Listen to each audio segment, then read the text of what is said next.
Older brother looked me dead in the eye across that courtroom and said, "By the time you walk out of here, you won't have a license, a business, or a reputation left in this city." My mother nodded slowly beside him, like she was watching something that had already been decided.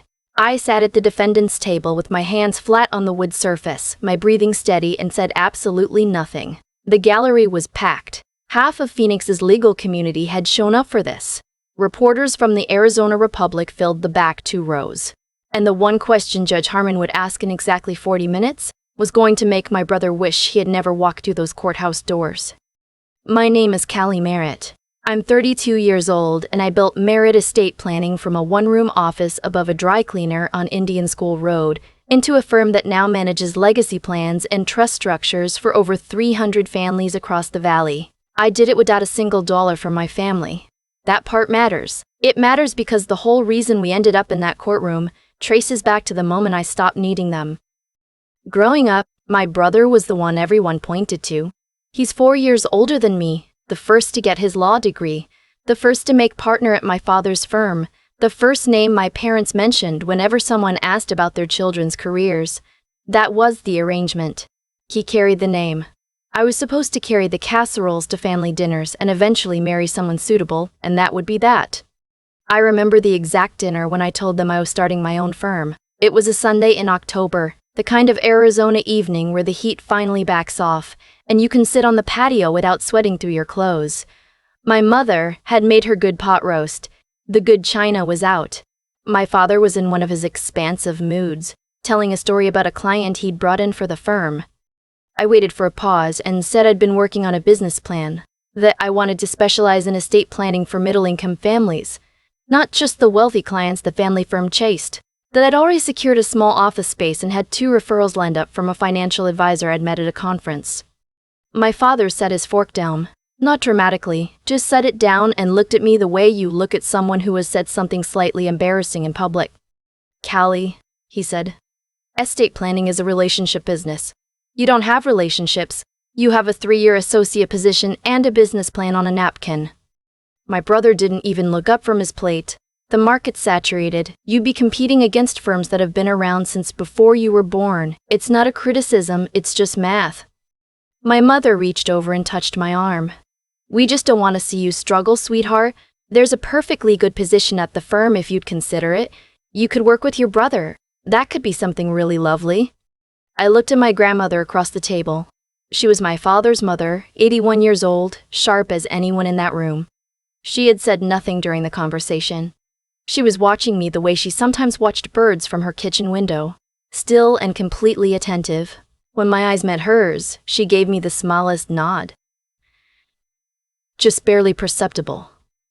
Like a period at the end of a sentence no one else could read. That nod was enough. I signed the lease on my office space the following week. The first 2 years were the kind of hard that doesn't make for good dinner party stories. I worked until midnight most nights, drove a car with a cracked dashboard I couldn't afford to fix, and ate more gas station sandwiches than I'd care to calculate. But I was building something that was entirely mine, structured around a clientele my family's firm had always considered not worth their time. Teachers, nurses, small business owners, first-generation homeowners who had real assets now and no plan for what happened to them. By year 4, I had a staff of 6 and a satellite office in Scottsdale. By year 6, I was being asked to speak at Arizona Bar Association events on trust structures for blended families, which had become something of a specialty. The firm's revenue was healthy. My reputation in the community was built on referrals, which meant it was built on trust. I didn't talk about any of this at family dinners. I had quietly stopped going to most of them. The trouble started, as it often does, with something that looked like good news. My grandmother called me on a Tuesday morning in March, which was unusual because she preferred evenings for phone calls. She told me she had updated her will. She wanted me to know directly from her before anyone else said anything. She had divided her estate, her home, her savings, her personal property, equally between me and my brother. This was a change. The previous version had left everything to my father, and then through him to the family firm in trust. "I made a decision," she told me. "You built something real, Callie. I want you to be able to keep building it." I told her I loved her and that she didn't need to do this. I know I don't need to, she said. That's the point. She passed away 4 months later peacefully in her own home. I was with her. My brother found out about the will change at the reading. I watched his face go through several expressions in the space of about 10 seconds. Surprise, calculation, and then something that settled into a cold kind of stillness. He didn't say anything at the attorney's office. He shook my father's hand. He hugged my mother. He left without speaking to me. 3 weeks later, I received a formal complaint filed with the Arizona State Bar's disciplinary boards. The complaint alleged that I had exerted undue influence over an elderly family member to alter her estate documents in my favor. It claimed I had leveraged my position as an estate planning attorney to manipulate a vulnerable adult. It requested a full investigation and suspension of my license pending review. It was signed by my brother, acting in his capacity as a licensed attorney. I sat in my car in the parking garage of my office building for a long time after reading it, not crying, just sitting with the reality of what he had done. He hadn't just challenged the will. He had gone after my license, my livelihood, everything I had built. I called my attorney, a woman named Gretchen Hale who specializes in professional discipline defense and does not waste words. She picked up on the second ring. "Tell me everything," she said. "Start from the dinner in October." We met the next morning. Gretchen's conference room was spare and orderly, the kind of office that tells you its occupant has no patience for clutter or performance. She listened to everything without interrupting, made notes, and then asked to see every communication I'd ever had with my grandmother about the will. I had kept all of it. Emails, texts, a card she had sent me after my first speaking engagement that said, in her handwriting, "You are the one in this family who actually helps people." I had kept it because it meant something to me, not because I thought I'd ever need it in a legal proceeding. Gretchen looked through everything and said, "Good. Now tell me who else at your firm had access to your grandmother's client file." I had never taken my grandmother as a client. I'd been clear about that boundary from the beginning. I referred her to a colleague I respected, a woman in Tempe who had no connection to our family. My grandmother's estate documents were prepared entirely outside my firm. "Then how does he claim you influenced the process?" Gretchen asked. "He doesn't specify," I said. "He's betting the allegation alone does damage." Gretchen nodded slowly. "He's right that it would. A bar complaint, even a frivolous one, creates uncertainty. Clients worry, referral partners get cautious." She set down her pen. "So we don't just defend, we respond." She filed a formal response to the bar within the week. Clean, thorough, documented. She attached the referral record showing my grandmother had used independent counsel, the attorney's own affidavit confirming no contact with me during the drafting process, and a timeline showing that my grandmother had initiated the consultation before she and I had even spoken about it. I kept working. I told my key staff what was happening, briefly and factually, because I owed them transparency and because rumors in a small professional community travel faster than any press release. Most of them just nodded and got back to work. That steadiness meant more to me than I could say. But something was nagging at me that I couldn't quite name yet. The complaint had referenced specific details, not just the fact of the will change, but particular language from conversations I'd had with my grandmother in private, her exact phrasing about building something real. The timeline of my visits to her home in the final months of her life, details that wouldn't have been in any public document, details that shouldn't have been accessible to anyone outside those conversations. I started paying closer attention to things at the edges of my awareness. A paralegal on my staff, a man named Sutton, who had joined us 18 months earlier through a referral from a colleague I now barely remembered meeting. He was good at his job, quiet, thorough, never needed to be told something twice. He had been handling a lot of the scheduling and file management for our higher asset clients. Small things started adding up. He asked more questions than his role required about client family structures. I found a printed copy of an internal memo I hadn't circulated sitting face down near the communal printer. Once, I came back to the office late to pick up something I'd forgotten and found him at his desk with the document management system open on the client folder that had nothing to do with his current assignments.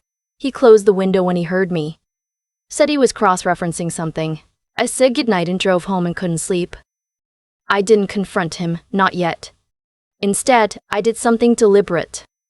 In a staff briefing about operational updates, I mentioned casually, as one item among several, that I was in preliminary discussions with a nonprofit foundation in Flagstaff about a potential partnership. I described it with just enough specificity to be believable.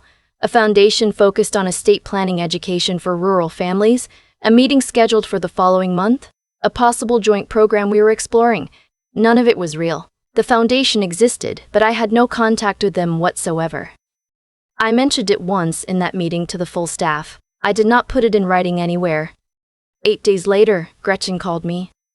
My brother had filed a supplemental submission to the bar complaint. In it, he alleged that I was expanding my business footprint in ways that could complicate any disciplinary proceeding, and specifically referenced what he called proposed new ventures in northern Arizona as evidence of ongoing professional activity that should be scrutinized.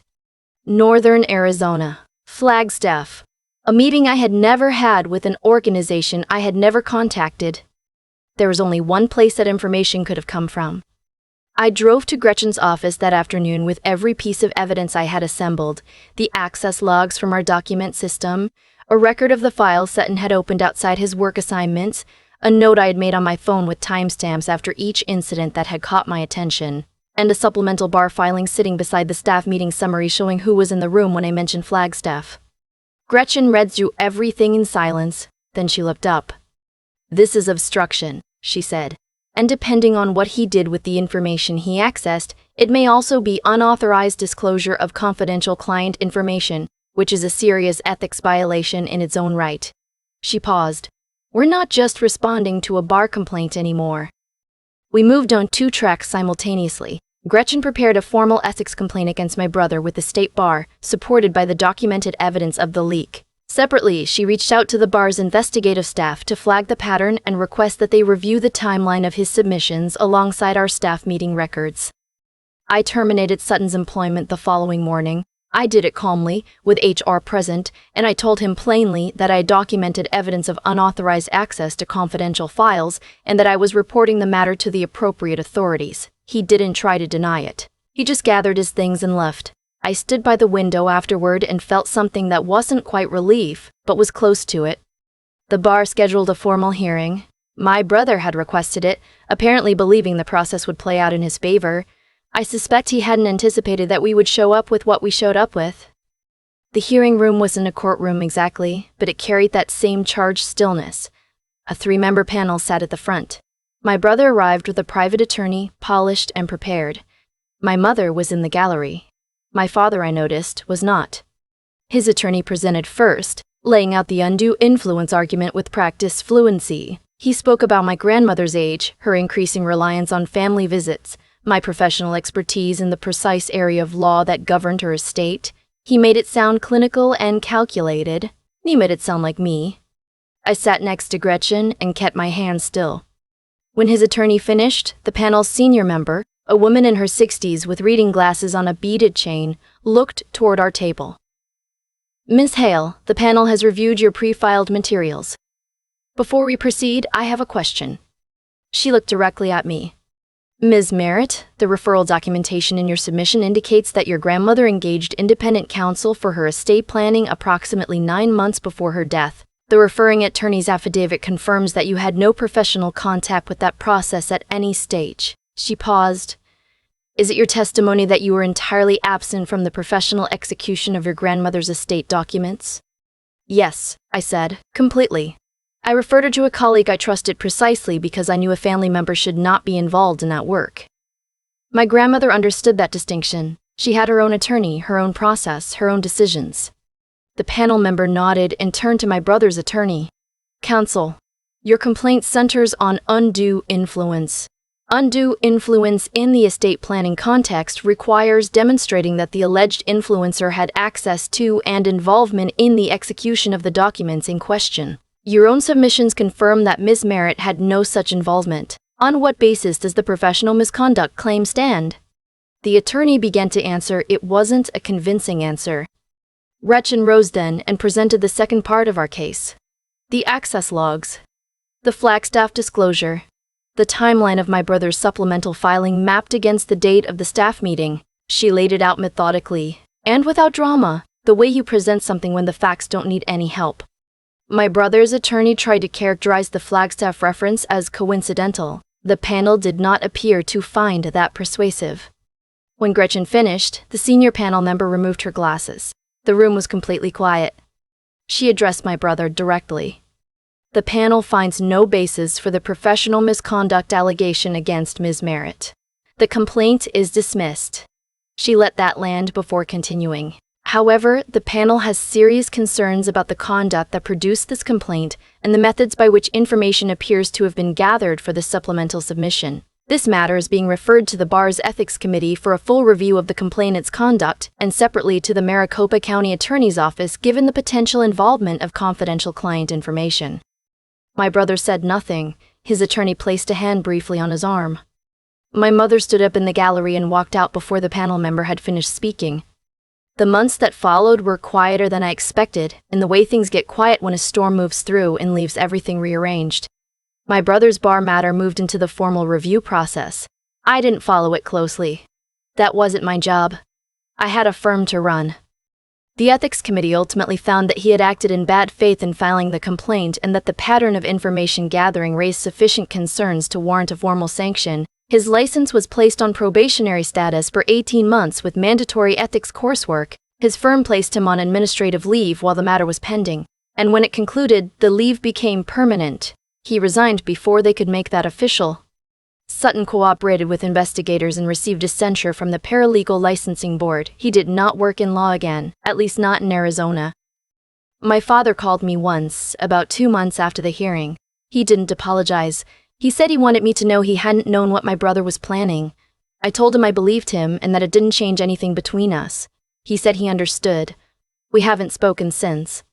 My grandmother's estate settled without further contest, her home sold, and my share of the proceeds went into an endowment I established through the firm's community fund. It provides free estate planning consultations for families below a certain income threshold.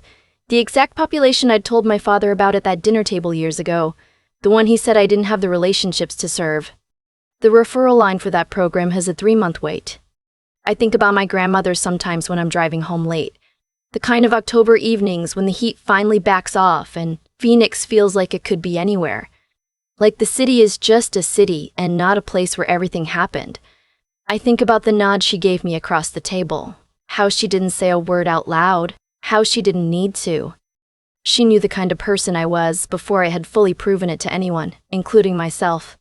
I carry that with me, not as a wound and not as a trophy, just as a truth about where I came from and what I chose to build instead. Greed dressed up as concern is still greed.